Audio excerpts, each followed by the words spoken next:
Welcome back दोस्तों। आज हम देंगे धुरंधर रिवेंज का रिव्यू। जो सेटिस्फेक्शन मुझे धुरंधर 2 को देखकर मिला है, it is better than scratching your balls. अबे ये तो पेट्रोल है बे। हाँ? आई नो तुम लोग क्या सोच रहे हो, लेकिन अगर सिनॉप्सिस से शुरू करें तो धुरंधर 2 द रिवेंज धुरंधर की कहानी को कंटिन्यू करती है, जिसमें हम जसकीरत को हमजा के रूप में देखते हैं, जो अभी भी कराची के लियारी में ऑन परेड कर रहा है और अब उसकी हायरार्की चेंज होने लगी है। वो अब किंग बन चुका है और वहां से उसके सामने एक नई स्ट्रगल्स है। इसके अलावा जसकीरत की बैक स्टोरी भी है कि आखिरकार वो हमजा बना तो बना कैसे, और कैसे ये सारी चीजें आकर के कंक्लूड होंगी, और क्या हमें वो क्लोजर दे पाएंगी जो धुरंधर 1 ने प्रॉमिस किया था। ये सारी चीजें तुम्हें मूवी देखकर ही पता चलेंगी। तो जैसे इस मूवी को देखना शुरू किया, इसके 20 से 25 मिनट के बाद I kind of realised कि इसका स्ट्रक्चर काफी डिफरेंट है। उसका रीजन ये है कि क्योंकि धुरंधर 1 और 2 एक्चुअली में एक ही मूवी थी, तो इसी वजह से इसका सीक्वल जो है ना, वो एक टिपिकल मूवी के स्ट्रक्चर को फॉलो नहीं करता था। मतलब जब भी हम कोई मूवी देखते हैं तो उसमें 3 एक्ट स्ट्रक्चर होता है, जहां पे मूवी शुरू होती है, फिर बीच में जाकर के वो पूरी कहानी खुलती है और एंड में जाकर के वो क्लोज होती है। लेकिन क्योंकि इसको इनिशियली वैसा प्लान नहीं किया गया था, तो इसी वजह से सीक्वल की कुछ चीजें हैं जो बहुत फास्ट पेस पे मूव करती हैं। एंड में बस इतना कहूंगा कि जो हम लोगों ने ट्रेलर में देखा है ना, वो इसके एक बहुत ही छोटा सा पार्ट है। मूवी का डायरेक्शन बहुत हद तक धुरंधर 1 जैसा ही है। थोड़ी सी एडिटिंग मुझे out on F place feel हुई, और उसका रीजन भी बहुत सिंपल सा है। आई गेस बिकॉज उसके बहुत सारे रैंडम कट जो सीबीएफसी ने कराए थे, वो थोड़े से ऑब्वियसली दिखने लगते हैं। इसके अलावा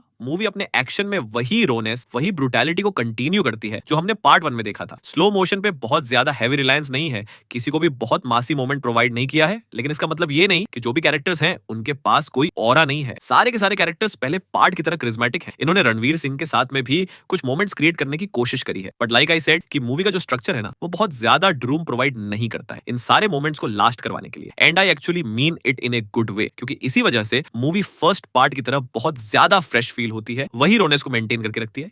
and I absolutely loved it. लेकिन इसके अलावा जिस तरह से पूरी स्टोरी को हैंडल किया गया है ना, वह काबिले तारीफ है। मतलब सेकंड पार्ट को जब तुम देखना शुरू करते हो और जब तुम हाफवे पॉइंट पर पहुंचते हो, तो तुमको समझ में आता है कि इन्हें एक्चुअली में कितनी सारी चीजों को अभी भी टैकल करना बाकी था। और जब भी मूवी उन चीजों को समेटना शुरू करती है ना, तो कितनी प्रिसाइज और ऑर्डरली वे में होता है सब कुछ। फिर इसके बाद अगर मैंने फर्स्ट पार्ट के रिव्यू में नहीं कहा था, तो Ranveer Singh is absolutely superb in this one. बंदे की एक एक डायलॉग, एक एक एक्सप्रेशन, हर एक सीन जहां पर रणवीर सिंह है, ही स्टील्स एवरीथिंग। सेकंड नंबर पे अर्जुन रामपाल, वो जो पिंडी वाला एक्सेंट होता है, उसको बहुत ही परफेक्ट तरीके से पकड़ टेढ़ा हुआ है बंदे ने। लेकिन एक स्पेशल मेंशन मैं करना चाहूंगा राकेश बेदी को, जिन्होंने जमील जमाली का रोल प्ले किया है। He is absolutely brilliant. First part पे अगर मैंने क्रेडिट नहीं दिया था, तो सेकंड पार्ट में ही शाइन्स आउट राइट। मतलब बंदे को मालूम है कि कौन सी चीज स्क्रीन पे क्लिक कर रही है और लोगों को वो देखना पसंद आ रहा है। प्लस जो कॉमिक टाइमिंग है वो एब्सोल्युटली ऑन पॉइंट है, तो बंदा उसी पे डबल डाउन करता है इसमें। अगर मुझे कोई चीज नेक पिक करनी ही होगी, तो मैं कहूंगा कि इस वाले का बैकग्राउंड स्कोर फर्स्ट वाले जितना इंपैक्टफुल फील नहीं हुआ मुझे, but still it is really good. जहां पर वो हिट करता है वहां पर करता है। लेकिन इसके अलावा जो चीज मुझे बहुत पसंद आई, वो थी डू क्लोज। ये मूवी हर एक चीज को इतना समय देती है,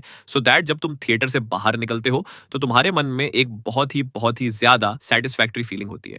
फिर जो फर्स्ट पार्ट में इन लोगों ने ब्रूटैलिटी जो वायलेंस दिखाया था, ये वाला पार्ट उस पे और डबल डाउन करता है और ज्यादा ब्रूटल है और ज्यादा वायलेंट है। कुछ कुछ सीन्स ऐसे हैं जो मेरे लिए काफी शॉकिंग थे, although satisfying but shocking थे। I did not expect that to happen. इस वजह से मैं उस चीज को देखकर थोड़ा सा शॉक हो गया था, but satisfying than the less. And जैसे गैंग्स ONF वासेपुर है, जब उन्होंने उन मूवीज को बनाया था, तो उनके दिमाग में ये चीज थी कि उन्हें इन्हें 2 पार्ट्स में स्प्लिट करना है। इसी वजह से वो मूवीज उस तरह से स्ट्रक्चर्ड है। लेकिन धुरंधर 1 और 2 को लेके मैं उतना श्योर नहीं था, और उसका रीजन बहुत सिंपल है, क्योंकि इसको लास्ट मिनट डिसाइड किया गया। एंड इसका जो एक सबसे बड़ा इंपैक्ट इस मूवी पे पड़ी DDH है ना, वो ये है कि मूवी स्टोरी ओरिएंटेड बहुत ज्यादा नहीं है, क्योंकि उसने स्टोरी अपनी इनिशियली सेटअप कर दी है। तो अब यहाँ पर जो कुछ भी हो रहा है वो स्टोरी का कंक्लूजन है, और इन अ वे एक शो डाउन टाइप का है। मतलब आपने कैरेक्टर्स एस्टैब्लिश कर दिए हैं, उनके मोटिवेशंस आपको पता है, उसके बाद जितने भी प्लॉट ट्विस्ट थे वो आपके सामने आ चुके हैं। तो ऐसे में जो चीज बचती है वो है बस कंक्लूड करना। एंड इसी वजह से ये जो पूरी फिल्म है ना, ये किसी एक मूवी का सेकंड हाफ फील होती है, व्हिच इज एब्सोल्युटली ब्रिलियंट। तो मैं तुम्हारा ज्यादा टाइम वेस्ट नहीं करूंगा। अगर तुमको पार्ट 1 पसंद आया, तो 110% ये भी पसंद आएगा ही आएगा। उसमें थोड़ी बहुत लव स्टोरी दिखा दी थी, तो यहाँ पर जैसा मैंने पहले भी कहा कि अब कैरेक्टर सेटअप हो चुके हैं, कहानी सेटअप हो चुकी है, तो फिर उन चीजों का टाइम नहीं है। तो इसमें लव स्टोरी वाला एलिमेंट तुम्हें उतना फील नहीं होगा, बस चीजें एग्जीक्यूट होते हुए नजर आ रही हैं। जहां पहला पार्ट लियोरी की गैंग्स के ऊपर फोकस करता था, तो ये वाला जो है वो स्पाई और जो उसका एस्पियोनाज वाली साइड है, जो हमको पार्ट 1 में नहीं दिखाई गई थी, उस पे ज्यादा रिलाई करता है। मॉकटेल पे मैंने इसको परफेक्शन दिया है, क्योंकि मुझे मजा आ गया भाई इसको देख के। जब मैं थिएटर से बाहर निकला, I was so fucking satisfied. It was absolute peak. बड़ा, अगर तुमने देखी है तो मुझे बताना तुम्हें कैसी लगी। लेकिन हाँ, इसके बारे में और भी काफी सारी चीजें हैं जिसपे बात करेंगे अपन लोग। तो बस बाय बाय दोस्तों, मिलते हैं अगले वीडियो में।